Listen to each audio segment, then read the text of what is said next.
যে আমরা অনেক সময় বলে থাকি যে আপনার কাছে 100 টাকার নোট ভাঙতে হবে, আপনার কাছে 50 টাকার নোট ভাঙতে হবে, আপনার কাছে 500 টাকার নোট ভাঙতে হবে। সো এই সেন্সগুলো আমরা কিভাবে ইংরেজিতে বলবো? প্রথমে কি বলবো? Do you have exchange? কি বলবো বলো Tazim? Do you have exchange for a 100 টাকার note? Do you have exchange for a 100 টাকার নোট? তাহলে আপনার কাছে 200 টাকার নোট ভাঙতে হবে, কি হবে বলো? Do you have exchange for a 200 টাকা ফর আ 200 টাকার নোট। থ্যাংক ইউ নিজল স্টুডেন্ট। আপনার কাছে 500 টাকার নোট ভাঙতে হবে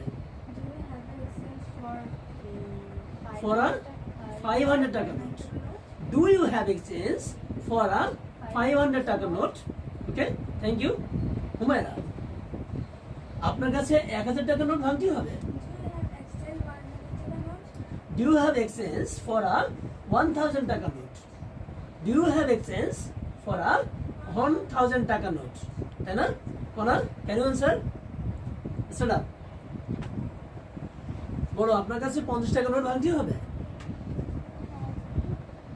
Do you have exchange for a 50 টাকা নোট?